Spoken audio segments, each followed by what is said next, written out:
বাপেরা, নওজওয়ানেরা, তরুণেরা, এই দুনিয়া আমাদের জন্য চিরস্থায়ী নয়। আল্লাহ আমাকে আপনাকে পাঠিয়েছে দুনিয়া জমিনে একটু পরীক্ষা নিবার জন্যে।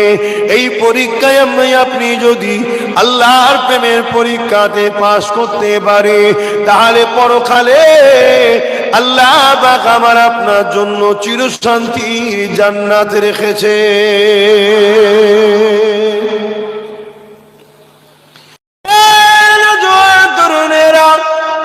আল্লাহ কাউকে জানের পরীক্ষা নাই, আল্লাহ কারো ধন দৌলতের পরীক্ষা নাই, আল্লাহ কাউকে বিমাতে পরীক্ষা নাই, আল্লাহ কাউকে গরিব করে পরীক্ষা নাই, আল্লাহ কারো সন্তান কেড়ে নিয়ে পরীক্ষা নাই, আল্লাহ কাউকে সন্তান দিয়ে পরীক্ষা নাই। মনে রেখে দেবে, এই দুনিয়ার প্রতিটা সেকেন্ডে তোমার আমার জন্য পরীক্ষা রয়েছে। এই পরীক্ষায় তোমাকে আমাকে প্রতিটা কদম যেন আল্লাহর পক্ষে পড়ে, রসুলের পক্ষে পড়ে, আল্লাহ রসুলের বিপক্ষে যেন না পড়ে যায়, এটা তোমাকে আমাকে ভাবতে হবে। যদি এইভাবে তুমি আমি প্রতিটা পদক্ষে আল্লাহ রসুলের পক্ষে যেতে পারি, তাহলে কবরও চিন্তা নাই, আখিরাতও চিন্তা নাই। আর যদি দুনিয়া জমিনে তোমার আমার এই জিন্দেগি দিয়েছি আল্লাহ, এই জিন্দেগি নিয়ে যদি আল্লাহর বিরুদ্ধে তুমি আমি চলি, মনে রেখে দিও নিঃশ্বাসটা একদিন ফুরিয়ে যাবে। ওই কবরের জমিনে তুমি আমি একা হয়ে যাব। ওই কবরের জমিনে 99টা আল্লাহ সাপ দেবে, জাহান্নামের গর্ত করে দেবে। সেই দিন কিন্তু তোমার আমার রেহাই পাবার আর কোনো রাস্তা থাকবে না। তাই মনে রাখো যুবক, আল্লাহ তোমাকে আমাকে দুনিয়ায় পাঠিয়েছে একটা মাত্র কাজে, ওই কাজ হলো আল্লাহর পক্ষে থাকা।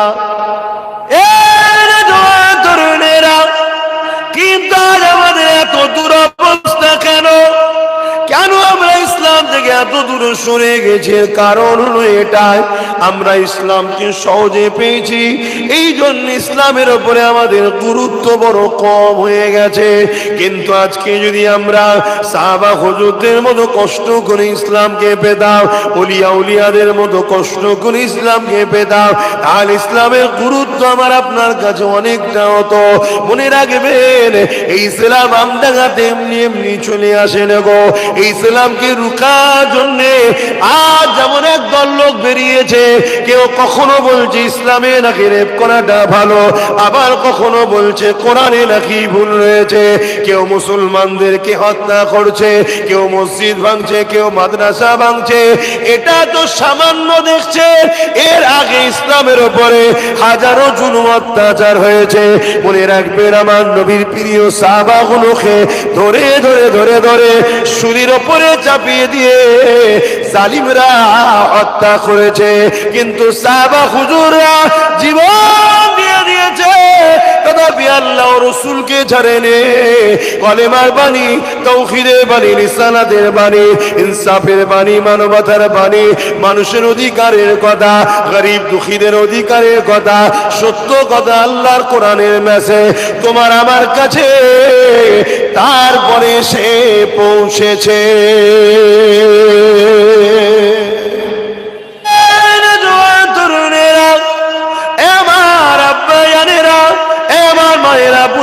পরিবর্তন বোঝার চেষ্টা করেন। আল্লাহ নবী কত কষ্ট করেছে এই দিনের জন্য, ইতিহাসের পাতায় রয়েছে। আল্লাহ নবী যখন গরিবদের পক্ষে কথা বললে, আল্লাহ নবী যখন নারীদের অধিকারের কথা বললে, আল্লাহ নবী যখন মানবতার কথা বললে, আল্লাহ নবী যখন ইনসাফের কথা বললে, এই জমিনের উপরে নারীদেরকে জেন্ত জেন্ত পুঁতে দেওয়া হতো।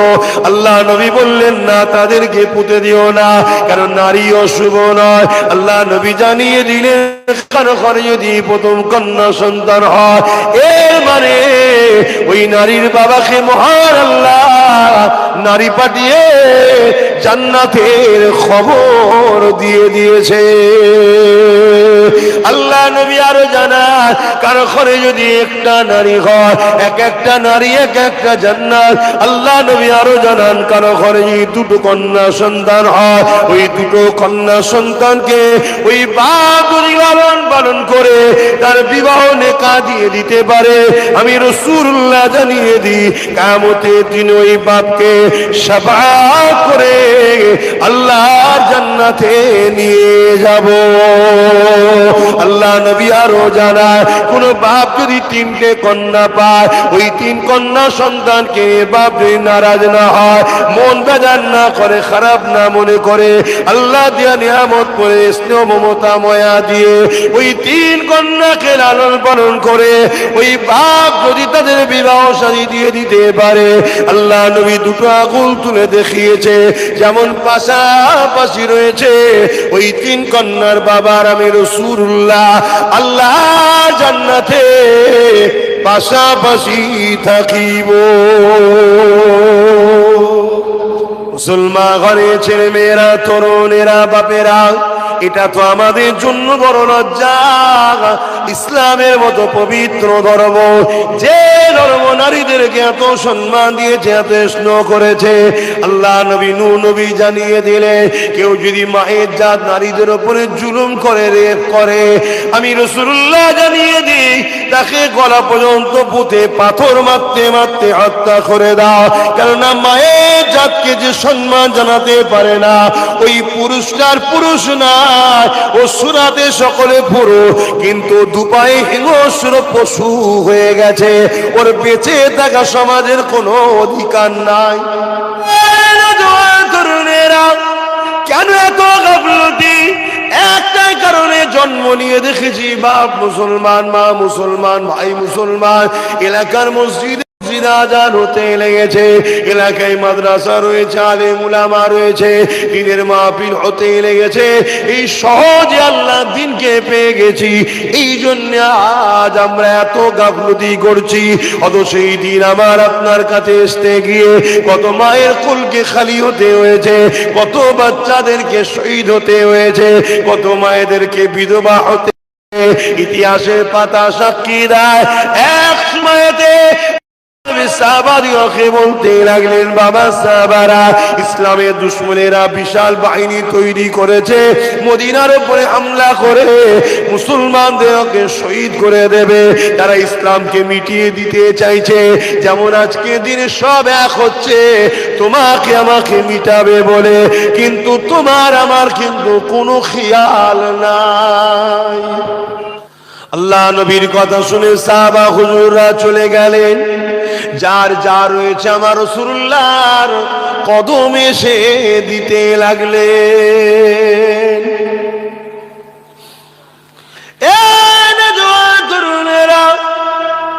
আল্লাহ নবী হঠাৎ করে নজরটা এক সাহাবীর দিকে পড়লো, যে সাহাবী বসে বসে কাঁদতে লেগেছে। আল্লাহ নবী তাকে জিজ্ঞাসা করলেন, বাবা সাহাবীরে কেন কাঁদে? ওই সাহাবী বলতে লাগলেন, ইয়া রাসূলুল্লাহ, হাবিবাল্লাহ, আমি বড় গরীব, আমার দিবার মতো কিছু নাই, এই পরনার চাদরটুকু রয়েছে, হুজুর এটা দিলে তো আমি বেউজ্জতি হয়ে যাব, এই জন্য আমি কিছু শরীক হতে পারছি না, এই জন্য আমার বড় দুঃখ কষ্ট লাগছে, আমি কাঁদছি। আল্লাহ নবী বড় আফসোস করতে লাগলে, আমার এই সাহাবীটা কত গরীব, কত অসহায়, এই জন্য নবী আমার বড় আফসোস করতে লাগলে। হঠাৎ করে সাহাবী বলে উঠলে, ইয়া রাসূলুল্লাহ, হাবিবাল্লাহ, হুজুর আপনি আমাকে একটু ইজাজত দেন, আমি একবার ঘরে যাব। কিন্তু ঘর বলতে তোমার আমার মতো ঘর নয়, পাতা দিয়ে ঘেরা, এত গরীব অভাব ছিল, কিন্তু আল্লাহর প্রেম, নবীর প্রেম কত ছিল দেখো। আজ আমাদের ঘর পাকা হয়েছে, মসজিদ পাকা হয়েছে, সব পাকা হয়েছে, কিন্তু ঈমানটা বড় দুর্বল, কাঁচা হয়েছে। এই জন্যই তো বলি, যেদিন সংখ্যা কম ছিল আমাদের কেউ মিটাতে পারেনি, আর সংখ্যা বেশি আমরাই বড় লাঞ্ছিত, অপমানিত। কারণ কি? কারণ হলো আমার কমের মধ্যে গাদ্দার ভরে গেছে। ঠিক একমত হতে পারছেন তো নাকি? প্রকাশ্য দুশ্মন তো চিনা যায়, কিন্তু কওমের মধ্যে যখন গাদ্দার হয়ে যায় তাকে তো চিনা যায় না। এজন্য আজ আমাদের এই দুর্দশা।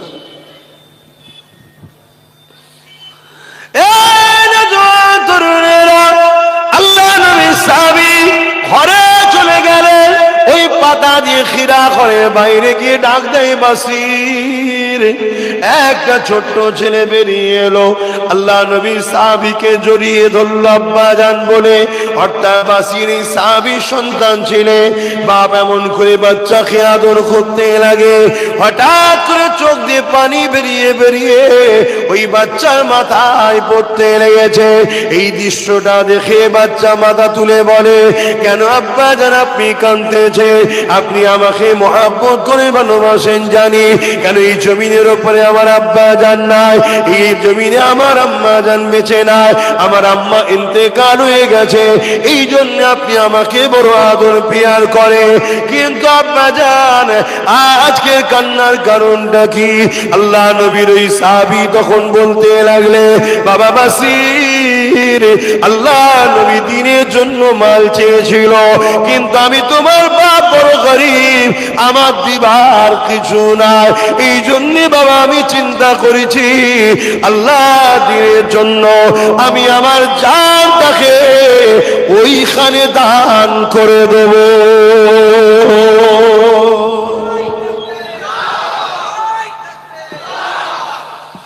এই জন্যে বাবা তোমার সঙ্গে একটু দেখা করতে এসেছি শেষবারের মতো। কেন লড়াইয়ের ময়দানে যেতে হবে, লড়াইয়ের ময়দান কি খেলা করার জায়গা নাকি? তাই বাবা দেখা করতে এসেছি। ছেলে তো ছেলে, আমাদের মতো তো নয়।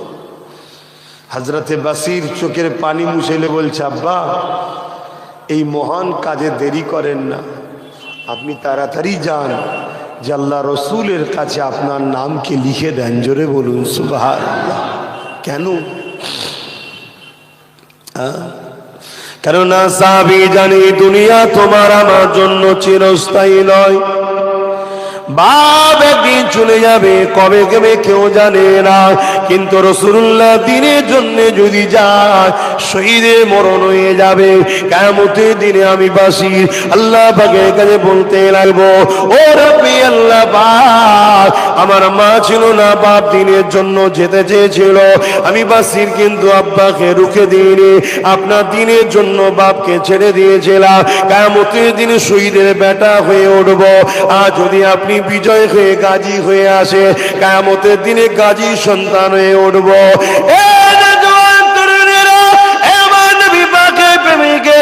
মৃত্যু তো তোমার আমার সবারই হবে, কিন্তু আল্লাহ নবী জানিয়ে দিলেন শহীদানদের যখন মৃত্যু হয়, একটা পিপিলিকা কামড়ালে জানা কষ্ট হয়, তার থেকে কম কষ্ট জান বেরোবার সময় হয়।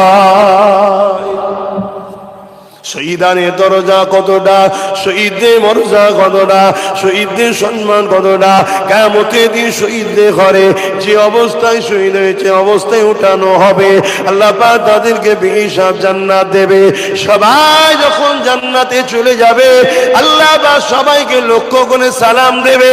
দিবার পরে আল্লাহ পাক বলতে লাগবে, আমার বান্দা বান্দিরে, দুনিয়া জমিনে তোমরা যা চেয়েছিলে, দুনিয়া জমিনে আমি আল্লাহ তোমাদের কাছে যাওয়া ওয়াদা করেছিলাম, আমি আল্লাহ আমাকে না দেখে, আমাকে সত্য জেনে আমার কথা মতো চলেছিলে, আমি বলেছিলাম আমার কথা মতো যারা চলবে আমি আল্লাহ তাদেরকে জান্নাত দেব।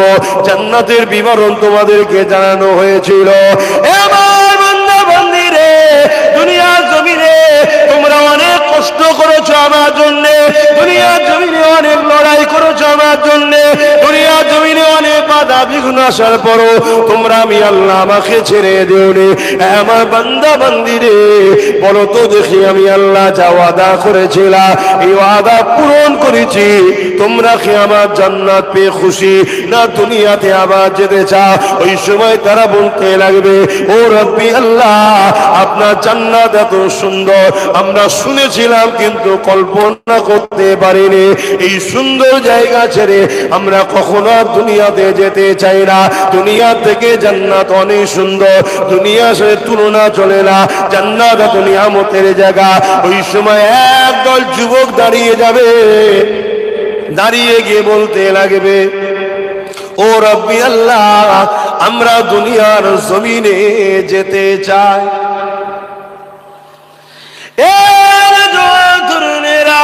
আল্লাহ ওই সময় বলবে, ওরে আমার বান্দা বান্দি রে, কেন কোন জিনিসটা তোমাদেরকে দুনিয়ায় টেনে নিয়ে যেতে চায়? আমার জান্নাতের থেকে দুনিয়ার কোন জিনিসটা তোমাদের বেশি পছন্দ হয়েছে? ওই সময় বান্দাগুলো বলতে লাগবে, ও রব্বি আল্লাহ, আপনার জান্নাত সত্যি খুবই সুন্দর, এত শান্তি জায়গা ছেড়ে কে যেতে চায়? তবে আল্লাহ, দুনিয়া জমিনে এমন একটা মজা পেয়েছিলাম, এই মজা আপনার জান্নাতে নাই। ওই মজার জন্য বারবার দুনিয়ায় যেতে চায়। কি মজা পেয়েছিলে বান্দা? ওই সময় বান্দা বলতে লাগবে, আল্লাহ আপনার পক্ষে দাঁড়িয়ে জালিমদের বিরুদ্ধে, আপনার পক্ষে দাঁড়িয়ে সন্ত্রাসদের বিরুদ্ধে, আপনার পক্ষে দাঁড়িয়ে আপনার সৃষ্টির দুশ্মনদের বিরুদ্ধে, আপনার পক্ষে দাঁড়িয়ে আপনার বিদ্বেষীদের বিরুদ্ধে, আপনার পক্ষে দাঁড়িয়ে মানবতার বিরোধী তাদের বিরুদ্ধে আপনার খুশির জন্য আপনার পক্ষে দাঁড়িয়ে আমরা লড়াই করেছিলাম। এই লড়াইয়ে জালিমদের আঘাতে যখন আমাদের জানটা চলে যাচ্ছিল, এত ভালো লেগেছিল যে আল্লাহ দিয়া জান আল্লাহর জন্য যেতে লেগেছে। ওই মরণের সময় এত মজা লেগেছিল আল্লাহ, যে আমরা আল্লাহর দাস, আল্লাহর জন্য জীবন কুরবান হয়ে গেল। এই মজার জন্য বারবার দুনিয়ায় যেতে চায়, আর আপনার জন্য আল্লাহ শহীদ হতে চায়। আরো জোরে বলুন সুবহান।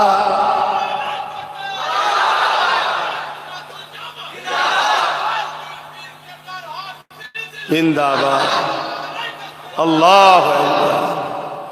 ভাবছেন এই দুনিয়ায় কিছু লোক আছে আমাদেরকে শুধু শুধু নরম করে রেখে দিয়েছে। জুলুমের বিরুদ্ধে যে লড়াই করার নাম ইসলাম, এই কালচার থেকে আমাদেরকে সরিয়ে দিয়েছে। এটা একটা প্ল্যান, যে মুসলমানকে শুধু তসবিহ দাও, নামাজ পড়ো, রোজা রাখো, জিকির করো, মুসলমান যেন অন্যায়ের বিরুদ্ধে না লাগে।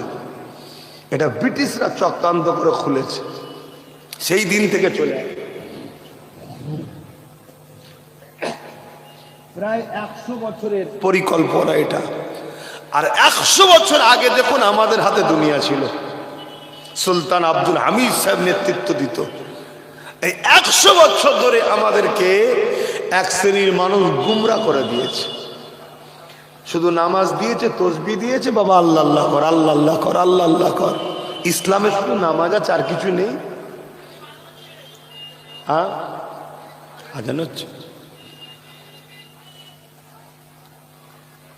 শুনতে পাচ্ছ?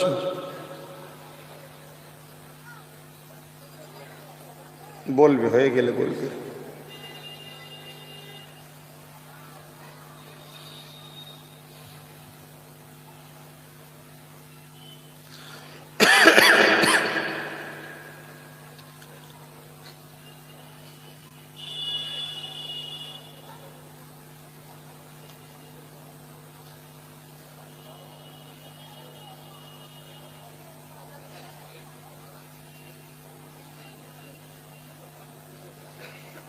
এই মহল্লায় হচ্ছে না অন্য জায়গায়?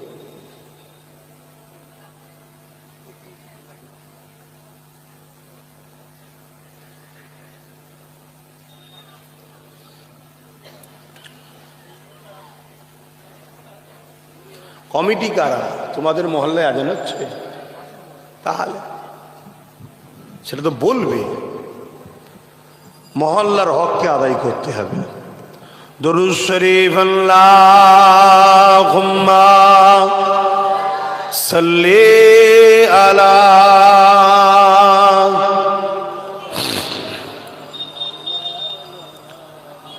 জোরে জোরে পড়েন, ওয়ালা আলে।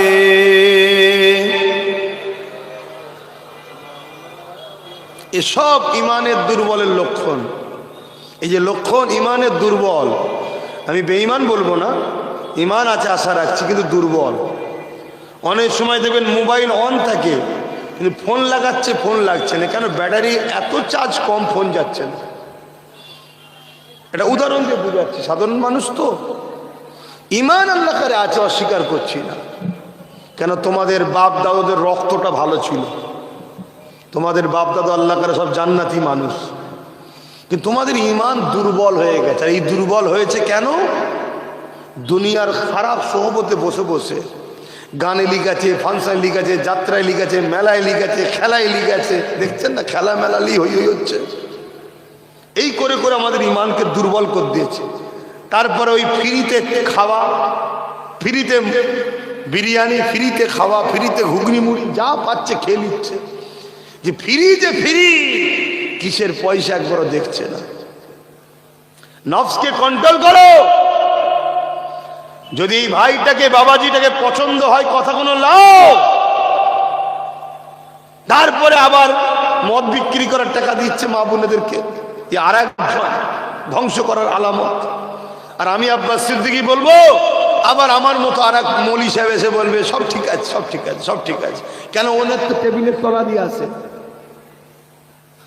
তোমাদেরকে বাঁচাবার স্বার্থে বলছি, ভাবো, তুমি তোমার মুরব্বী বাপগুলোকে দেখো না, এনাদের এখনো যা তেজ আছে তোমাদের তাই নেই। ফজর বেলা উঠতে পারছো না, ঠান্ডা ছোটে কাঁপছো। আর মুরব্বী গুলো দেখো, ফজর বেলা উঠে একটা পাতলা গামা কায়েদে উঁচু করছো, ঘড়ঘড় ঘড়ঘড় করে কল্লু করছে। কি করে না, করে না? এটা ইমানের জোরে হচ্ছে। আর তোমার আমার ইমান দুর্বল হয়ে গেছে। মনে রেখে দিও যুবক, ওয়াজ তো আমার রোজই শুনছো, ঘরে বসে হোক আর মাহফিলে হোক। এই সব বসে আছে হ্যানিম্যান কোম্পানিরা সব রয়েছে, রোজই তো জলসা শুনছো। আমি আবার বলে যাচ্ছি, আমরা যতবার জিতেছি ইমানের জোরে জিতেছি। আজান হচ্ছে, ঠিক আছে।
दुरूद शरीफ अल्लाहुम्मा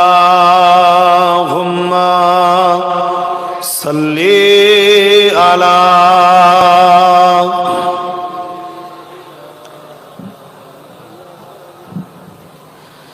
वला आली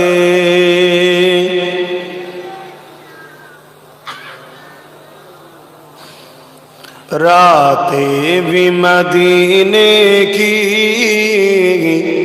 बातें भी मदीने की रातें भी मदीने की बातें भी मदीने की जीने में ये जीना है क्या बात है जीने की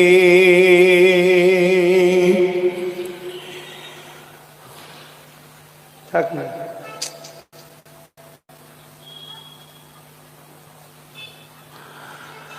तारीफ के लायक जब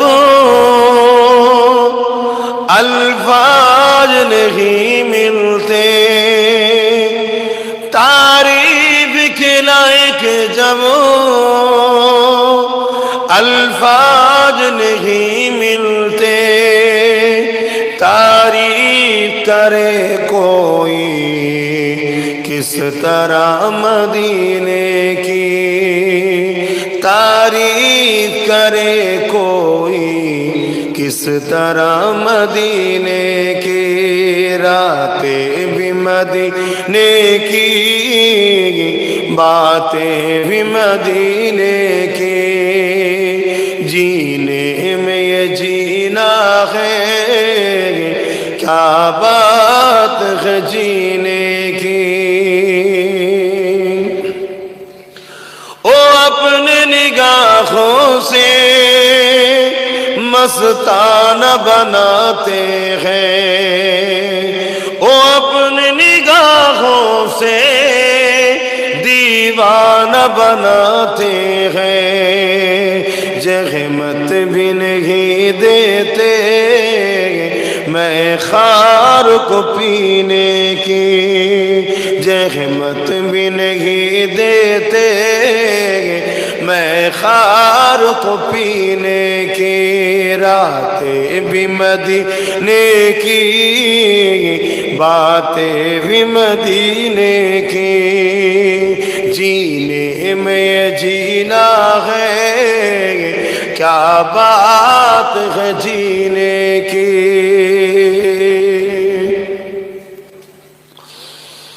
अरसा तैबा की जिस गलियों से गुजरे अरसा तैबा की जिस गलियों से गुजरे इस वक्त भी गलियों से खुशबू है पसीने की बोलून ना सुभान अल्लाह आरो जोरे बोलो नारी दिवा लब्बाइक लब्बाइक लब्बाइक नारी दिवा আমার রাসূলকে আল্লাহ খুশবু করে পাঠিয়েছে জোরে বলুন সুবহান সেই নবীর হয়ে যাও যুবক 1450-1500 বছর আগে যে যে গলি দিয়ে আমার রসুল ঘুরেছে ওই ওই গলি দিয়ে আজও গেলে মক্কা মদিনা তায়েফে আমার রসুলুল্লাহর পাসিনার খুশবু পাওয়া যায় জোরে বলুন সুবহানাল্লাহ সেই নবী তোমার আমার নেতা এই নেতাকে ছেড়ে দিয়ে কাদের পিছনে ঘুরছো মাফ করবে ভাষা খারাপ হলে তাদের শরীর থেকে মাফ করবেন আর বলছি না রাসূলুল্লাহকে ধরো নবীকে মানো নবীর গোলাম হয়ে যাও দুনিয়ার কোনো ক্ষমতা নাই তোমাকে মিটাতে পারবে আর আল্লাহ জাহান্নাম তোমাকে পুরাতে পারবে না জোরে বলুন সুবহানাল্লাহ আরো জোরে বলুন সুবহানাল্লাহ একদল লোক পুলসিরাত দিয়ে যাবে জাহান্নাম চিৎকার করে বলবে আল্লাহ এদেরকে তাড়াতাড়ি পার করেন এদের অন্তরে আপনার ও আপনার হাবিবের ইশকের আগুন জ্বলছে। জোরে বলুন সুবহানাল্লাহ। সেই নবীর হয়ে যাও। আল্লাহ নবী কেমন খুশবু ছিলেন, নবী পাকের পাক আলিয়া আমাদের আম্মা জানেরা রাসূলুল্লাহ শরীর থেকে যখন পাসিনা বেরোতো, ওই পাসিনাকে হাতে করে চেঁচে চেঁচে নিয়ে পাত্রের মধ্যে রেখে দিয়ে ওই পাসিনা যখন কেউ কোনো বিবাহ বা অনুষ্ঠানে যেত, কোনো মাহফিলে যেত, কোনো এমন জায়গায় যেত, তখন ওই পাসিনা তাকে লাগিয়ে দেওয়া হতো। ওই মাহফিল ওই জায়গাতে যারাই থাকতো তারা বলতো, এই খুশবু কোথা থেকে পেয়েছেন, কোথা থেকে পেয়েছে? তারা বলতে লাগে, এই খুশবু হলো আমার রাসূলুল্লাহর পাসিনা।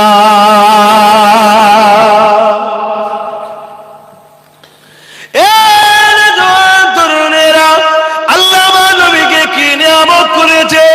আম্মা জান হযরত আমিনা খুলুয়ে গর্ভে যখন আমার রাসূল পাক সাল্লাল্লাহু আলাইহি ওয়াসাল্লাম ছিলেন, আম্মা জান আমিনা বলতে লেগেছে, আমার শরীর থেকে খুশবু বেরোতে শুরু হয়েছে।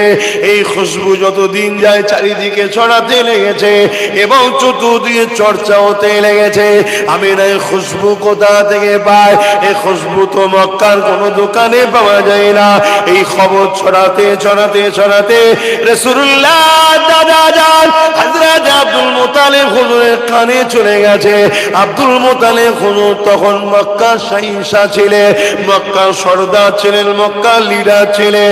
এই জন্য রাসূলুল্লাহ দাদা জান রাসূলুল্লাহ দাদি জানের সঙ্গে আলোচনা করতে লাগলো। চারিদিকে চর্চা চলছে, আমিনা কি খুশবু মাখে। আমিও খেয়াল করে দেখতে লেগেছি, এই খুশবু তো দুনিয়ার কোনো জায়গায় পাওয়া যায় বলে আমি আবুল মুত্তালিবের জানা নাই। অনেক ভিআইপি লোকের সঙ্গে আমার উঠা বসা হয়, অনেক বিভিন্ন দেশে প্রেসিডেন্ট হিসাবে যেতে হয়, কিন্তু এই খুশবু কখনো কোনো জায়গাতে আমি পাইনি। তাই চলো আমিনাকে জিজ্ঞাসা করা যায়। রাসূলুল্লাহ দাদি যেন বলতে লেগেছে, আমি আপনাকে বলবো বলবো মনে করি, কিন্তু আপনি কাজে ব্যস্ত বলা হয় না। আরে আমিনা যখন কোন ঘরের মধ্যে প্রবেশ করে বা ঘর থেকে বাইর হয়, আমি ঘরের মধ্যে যখন প্রবেশ করি বা হাম্মাম খানা গোসল খানাতে যায়, আমি তারপরে যখন ঢুকি আমি অবাক হয়ে যায়, যেন মনে হয় কোন আতরের গোডাউন ফ্যাক্টরিতে ঢুকে গেছি। আরো জোরে বলুন সুবহান।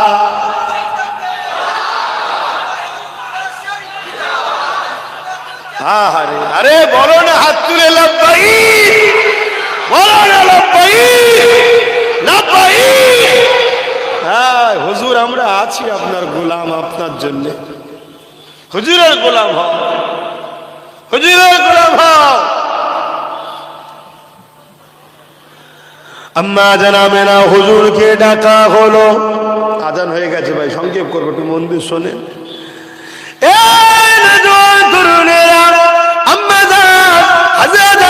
হুজুরকে ডাকা হলো। ও আমিনা, চারিদিকে চর্চা চলছে, মা কোথা দিয়ে আতর পান, মা কোথা দিয়ে আতর মাখেন মা। আম্মা জান আমিনা বলতে লেগেছে, এ আতর আমার নয়, আমার গর্ভে যিনি রয়েছে এ আতর হলো তিনার শরীরের খুশবু। আরো জোরে বলুন সুবহান। সেই নবী 1450-1500 বছর আগে যেসব জায়গাতে ঘুরেছে, এখনো সে জায়গা থেকে রাসূলুল্লাহর পাসিনার খুশবু পাওয়া যায়।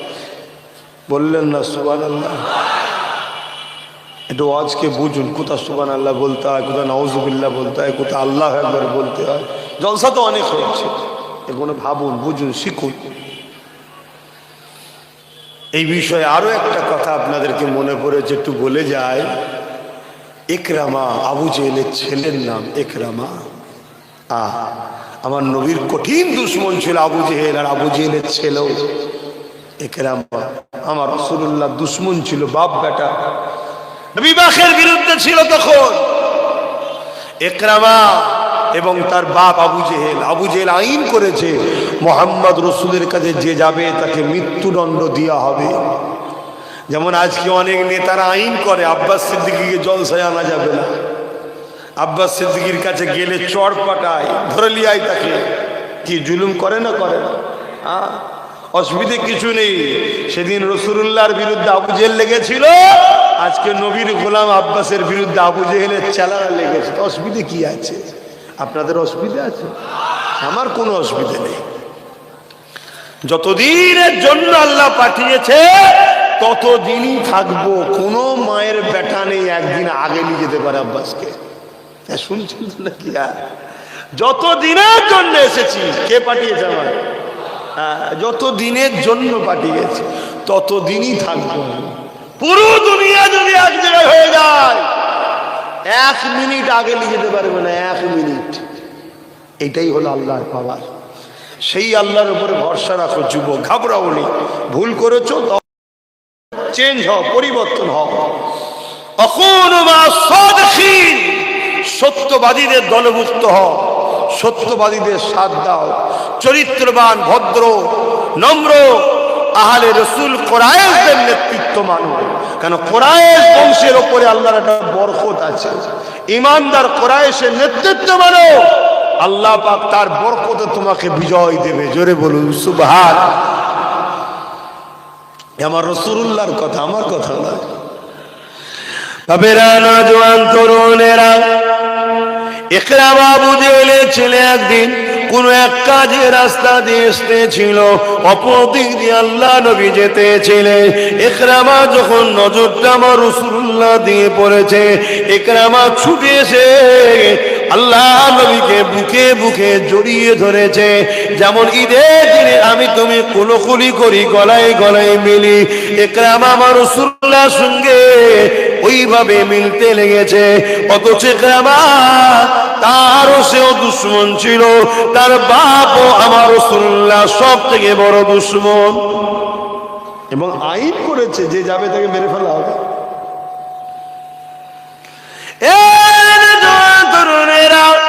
এই খবরটা আবু জেহেলের কাছে চলে গেল। আমাদের সর্দার ইকরামা এমন করে মুহাম্মদ রাসূলুল্লাহর সঙ্গে গলায় গলায় মিলেছে।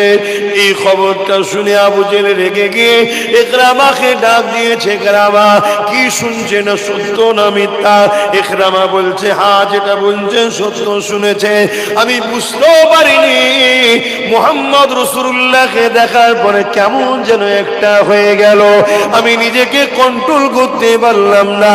সে আমাদের দুশ্মন জানার পরও আমি তিনাকে গিয়ে জড়িয়ে ধরে ফেললাম। এই কথা শুনে আবু জেহেল বলতে লাগলো, ইকরামা রে, তুমি যতই সাফাই দাও না কেন, এই সমাজে মুহাম্মদ রাসূলুল্লাহর কাছে কেউ গেলে তাকে মৃত্যুদণ্ড দেওয়া হবে ঘোষণা হয়ে গেছে। এই যদি তোমাকে এখন মেরে না ফেলি, তাহলে আমার আইনটাকে জনগণ ভয় করবে না। শুনছেন? ক্ষমতা টিকাবার জন্য যে মেরে ফেলা কাজ, এটা আবু জেহেলের কাজ। আজকে এরকম আবু জেহেল আছে না? দেশের মাথায় তো আবু জেহেল বসে আছে। কি? আর আমার রাজ্যের মাথায় কি হিন্দা বসে আছে। হিন্দা বোঝেন না? বুঝতে পারেনি?